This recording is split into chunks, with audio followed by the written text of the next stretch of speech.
지금 이제 이사야 12장 읽었잖아요. 12장 읽었는데 이 12장의 주제는 뭐냐면은 예수를 믿고 구원받은 사람은 어떻게 살아야 하느냐의 문제입니다.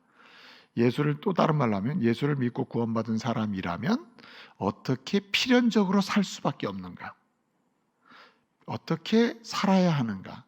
어떻게 살기를 소원하고 소망해야 하는가? 거기에 대한 대답을 오늘 주는 겁니다.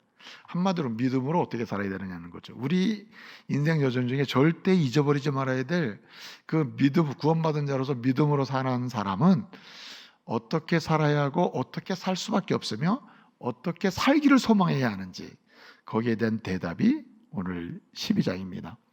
사실은 이건 예언의 말씀이잖아요. 이사야는 예언의 말씀인데 이 12장은 이런 겁니다. 이스라엘로 남쪽 유다에 가는 예언인데 이스라엘, 택함 받은 이스라엘 백성에 관한 예언인데 세 가지 사건을 염두에 두고 있습니다. 첫째는 이 아수르라고 하는 나라가 있었는데 아수르라는 나라가 이제 그 당시에 팔레스타인 지역을 굉장히 강력하게 지배할 수 있는 점점 커지던 시대거든요.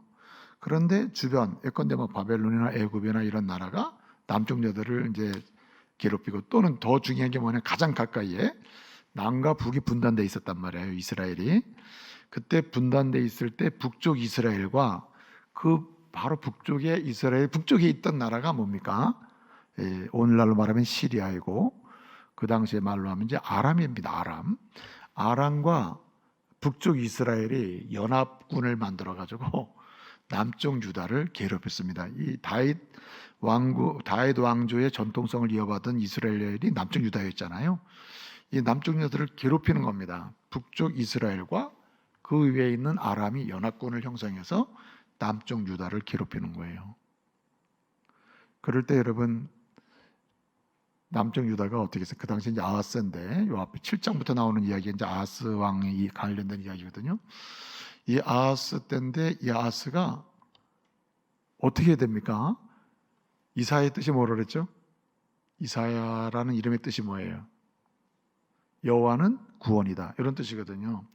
그러니까 이사야 전체 예언을 통해서 첫 번째 주는 메시지는 어떠한 상황 속에서도 구원은 누구에게 있어요? 여호와께 있으니까 여호와 하나님만 의지하라. 이게 이제 메시지거든요. 근데 아람과 북쪽 이스라엘이 공격해 오니까 아하스가 여호와는 구원이시잖아요. 그 구원하시는 주님을 딱 매달려야 되는데 누구에게 매달렸습니까? 아수르에게 매달린 거예요. 아수르. 예? 아수르에게 매달린 겁니다. 근데 이게 얼마나 큰 문제가 됩니까? 그런데 아수르가 도와주면 얼마나 좋겠어요. 나중에 어떻게 됩니까? 아수르가 남쪽 유다를 지배하려고 한단 말이에요. 그러니까 이게 얼마나 큰 상황에 문제가 생기잖아요. 근데 결국은 하나님께서 이 아수르로부터 이스라엘을 어떻게 합니까? 지켜주시죠. 그 대표적인 사건이 히스기야 때거든요. 히스기야 때에 아수르 군대가 18만 5천 명이 들어왔는데 히스기야가 어떻게 됐습니까? 하나님을 의지하는 가운데 아수르 군대가 다 멸망하잖아요. 이렇게 위험한 상황에서 하나님께 의지하는 경우 어떻게 됐습니까? 하나님을 믿고 의지할 때 하나님은 구원을 선물로 주셨단 말이에요. 그러니까 믿는 자는 구원을 얻잖아요. 믿음으로 구원 얻은 백성, 구원 얻은 사람은 어떻게 살아야 되느냐의 대답이 12장에 나오는 거예요. 두 번째 사건은 뭐냐면은 이 상태는 예언인데 나중에 이루어졌죠. 이스라엘 백성들이 바벨론에게 멸망을 당하면서 어디에 포로로 갑니까? 바벨론의 포로로 잡혀가죠. 70년이라는 긴 시간을 보냅니다. 이스라엘 백성이 어떻게 누구를 의지하죠? 구원은 여호와께 있구나. 우리 주님께 다시 의지합니다. 그때 70년이 찼을 때 이스라엘을 다시 구원하신단 말이에요. 이렇게 구원받은 백성은 어떻게 살아야 되느냐의 대답이 12장에 있는 겁니다. 이 예언의 말씀을 할 때는 아직 바벨론 포로로 잡혀갈 때도 아닌데 너희가 바벨론의 포로로 잡혀갔다가 해방이 되고 믿음으로 구원을 얻으면 그때 너희는 이렇게 살아야 되고 이렇게 될 거야 하는 예언이 12장이에요. 세 번째 사건은 예수 그리스도이십니다. 예수님이 하나님의 독생자 예수님이 이 땅에 오실 것이고 모든 죄인을 구원하실 텐데 그분을 믿고 구원 얻는 사람은 이렇게 살아야 돼 하는 대답이 12장에 나오는 겁니다. 그냥 세 가지 사건이 염두에 뒀어요. 아수르로부터의 구원, 바벨론 포로 생활로부터의 구원, 궁극적으로 세상 속의 모든 죄인이 누구를 통한 구원? 예수를 통해 구원한다. 이게 공통점 뭐죠? 믿음으로 구원 얻는 거거든요. 믿음으로 구원받은 사람들은 어떻게 살게 되는지 예언해 준 겁니다. 그리고 지금은 성취가 된 거예요. 이 예언의 말씀이. 예수를 믿고 구원받은 사람은 이렇게 지금 믿음의 존 살았고 살고 있으면 우리도 그렇게 살아야 된다는 것을 말씀해 주는 겁니다.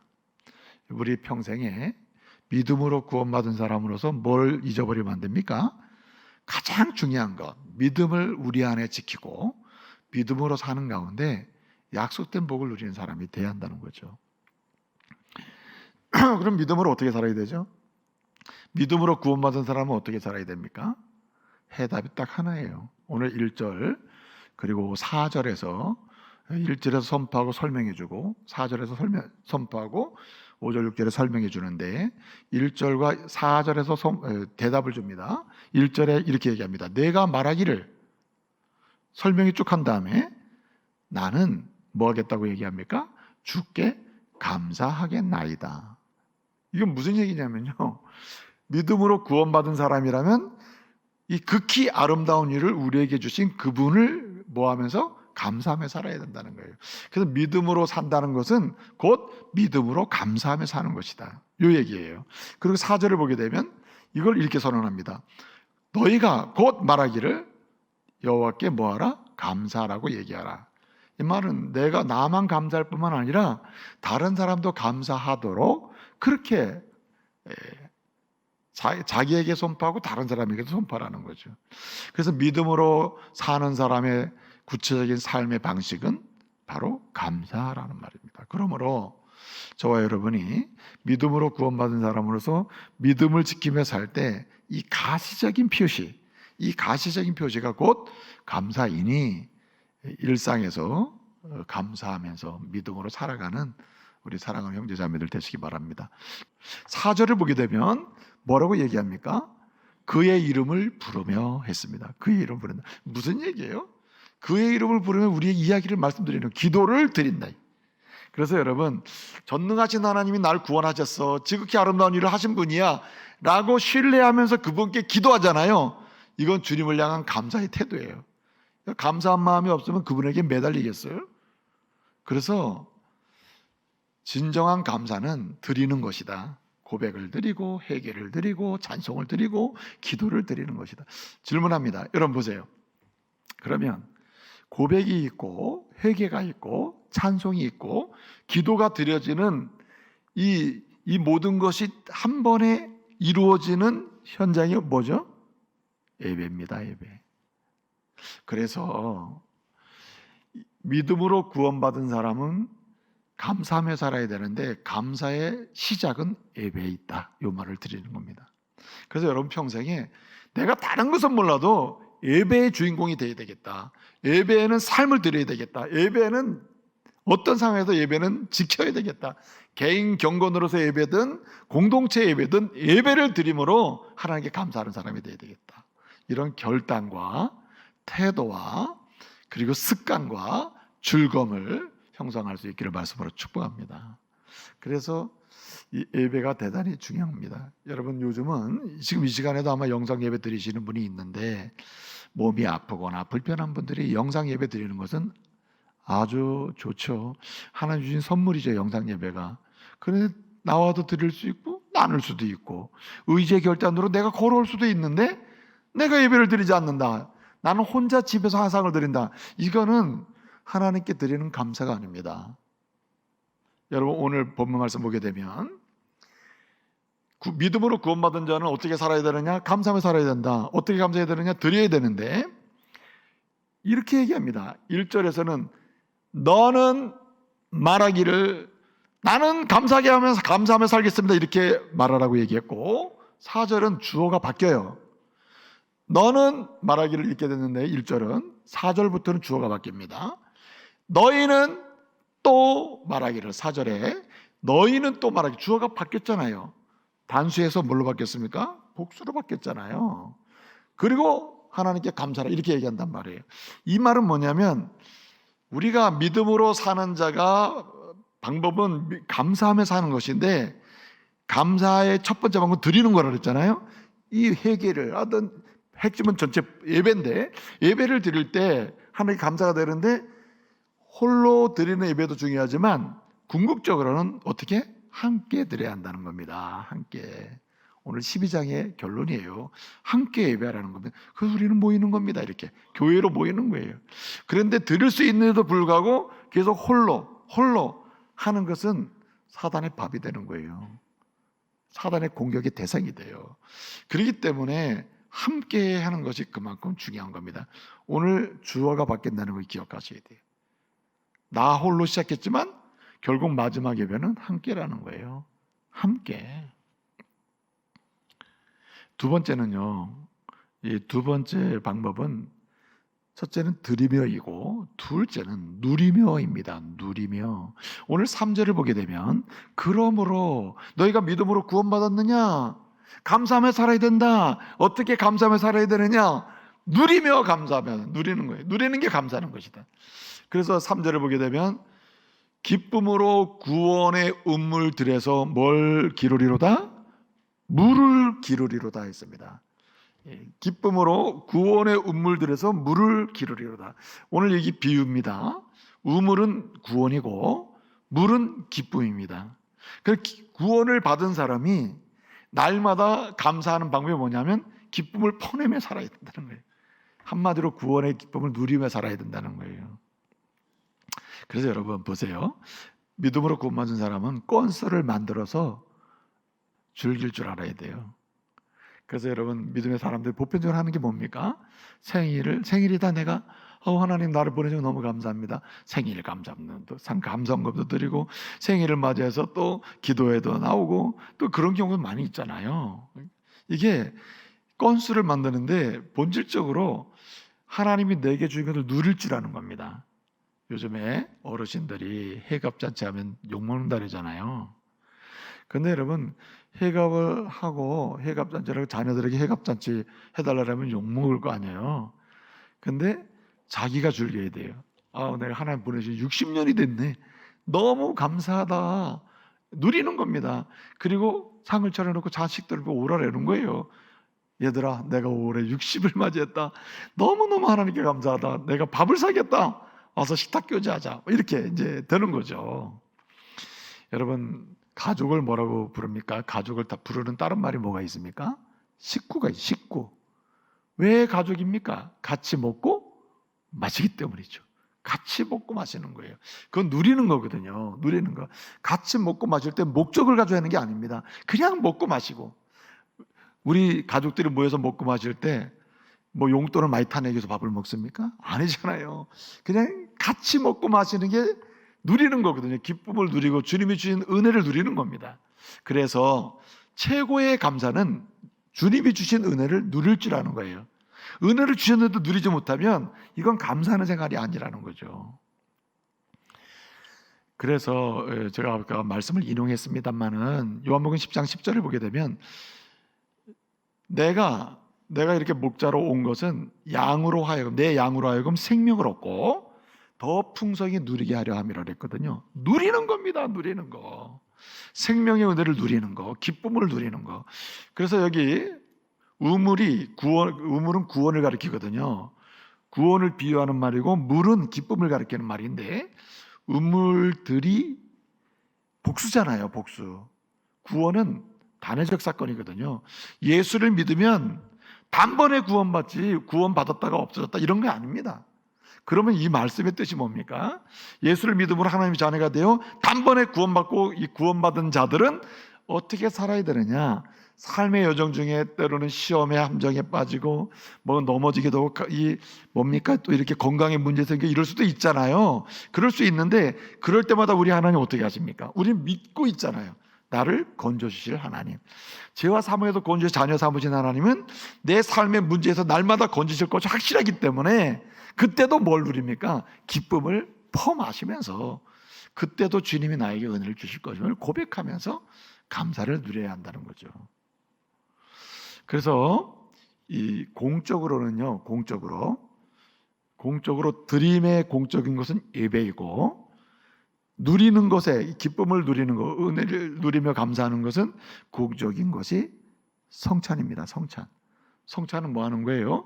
나를 위해 십자가에 죽으시고 부활하신 그 피를 기념하는 잔, 그 살을 기념하는 떡과 잔을 뭐 하셔요? 먹고 마시면서 누리는 겁니다. 그때 주님의 사랑을 누리고 형제됨을 누리고, 우리는 그리스도의 피로 태어난 사람들이구나.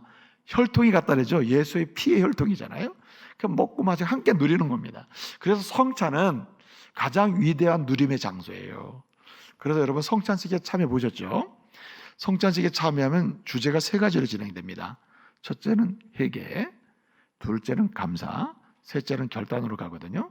그 가운데 뭐가 돼 있죠? 감사가 있어요. 감사. 지금까지 지내온 거 감사하면서 잔을 받으십시다. 지금까지 지내온 거 감사하면서 주님께 나가면서 성찬에 참여합시다. 이렇게 이제 제가 멘트를 하면서 이끌어 가잖아요. 성찬의 가장 핵심적인 주제 중에 하나가 감사합니다. 그러니까 성찬만큼 함께 누리고 고백하고 먹고 마시면서 감사할 수 있는 조건이 없는 거예요. 그래서 예수를 믿고 믿음으로 구원받은 사람이라면 믿음으로 감사하며 살아야 되는데, 그 구체적인 가장 좋은 방법은 시작은 성찬 참여로부터 시작되는 겁니다. 그래서 교회에서 성찬이 예고되면요, 다른 시간은 몰라도 성찬에 꼭 참여해야 되겠구나 준비해서 참여해서 은혜를 받는 겁니다. 이렇게 성찬에 참여하는 거죠. 그런데 누리는 방법이 또 이것만 있는 건 아닙니다. 성찬이 시작이고 동시에 은사입니다. 은사. 내게 주신 은사를 공동체에서 사용하는 겁니다. 그러면 내게 기쁨이 되고 다른 사람도 기쁨이 됩니다. 내가 음악에, 우리 오늘 찬양단 은혜 받았습니다. 우리 태훈 형제 너무 잘해요. 은혜롭게 찬양 인도했는데, 자, 은혜로 찬양이 진행되잖아요. 이렇게 자기가 주신 은사, 달란트를 사용해서 노래를 하고 찬양을 드리고 하면 나만 기쁜 게 아니잖아요. 다른 사람도 기뻐지죠. 누군가가 함께 말씀을, 은혜 받은 것을 순회해서 모이고 나눌 때 나만 기쁜 게 아니라 함께 듣는 사람도 기쁘잖아요. 그래서 은사를 사용해서 이렇게 함께 누릴 수가 있는 겁니다. 은사는 함께 주님께 믿음으로 감사하는 하나의 방법이고 패턴이에요. 그래서 여러분 로마서 11장 29절을 말씀해 보면, 로마서 11장 29절에 이런 말씀이 있습니다. 하나님의 은사와 부르심에는 뭐가 없다 그랬죠? 말씀을 좀 사모하시길 바랍니다.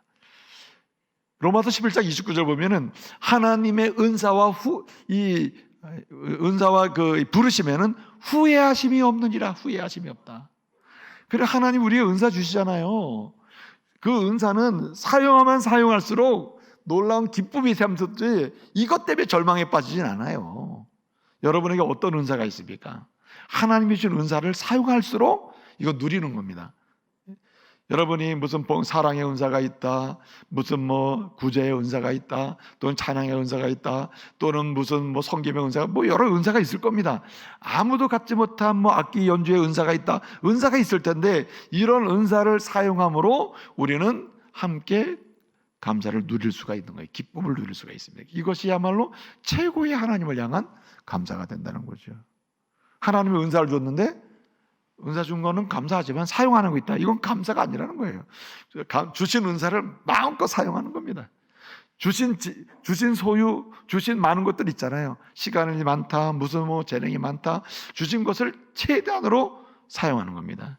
은사 사용이에요. 은사 사용. 그것은 곧 누리는 방식이 되는 것입니다.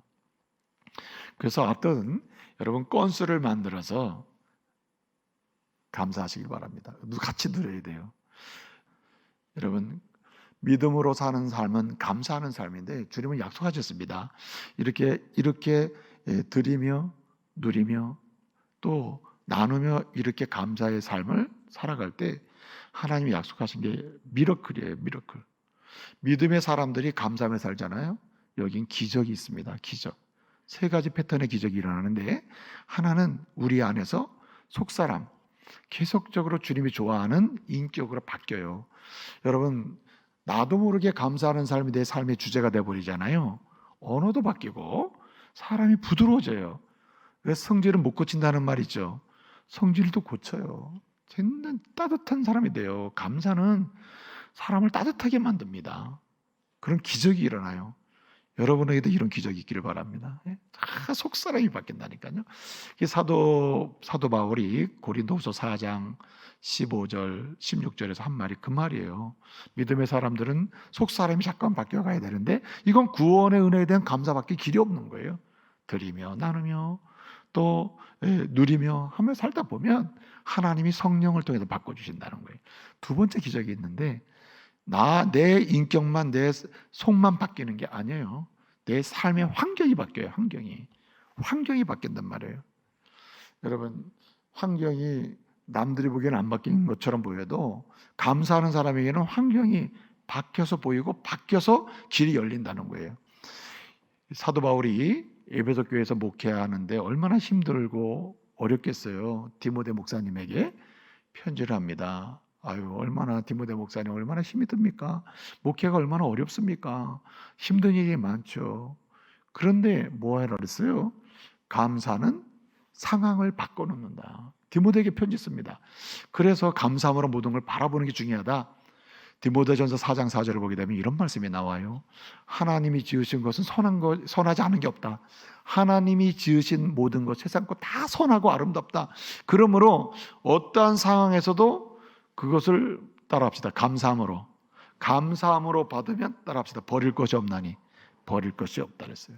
이 말은 뭐냐면은 거꾸로 말하면 상황을 변화시켜 준다는 뜻이에요. 하나님 상황을 바꿔준다는 겁니다.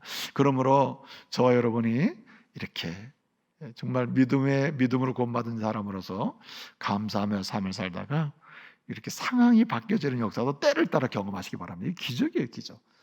마지막 세 번째 기적이 있는데 이건 뭐냐면 우리 인생 통째로 전체 인생을 나는 잘 모르잖아요. 태어나서 죽을 때까지 다 모르죠.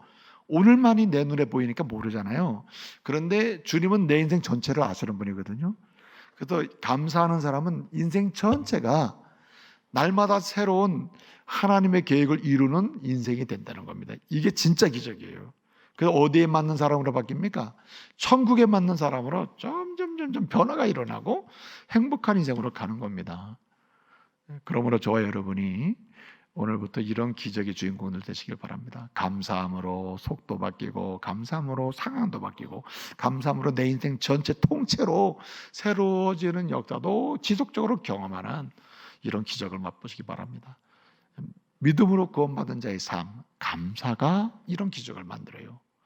어떻게 감사해야 됩니까? 드린 말씀 그대로 드리며 누리며 전하며 나누는 이런 감사의 패턴을 제가 대시라는 책을 얘기했는데 결단하고 그리고 다시 태도를 형성하고 그리고 습관화들이고 그리고 지속적으로 즐기는 가운데 감사의 주인공들 되시기를 말씀으로 축복합니다. 기도하겠습니다.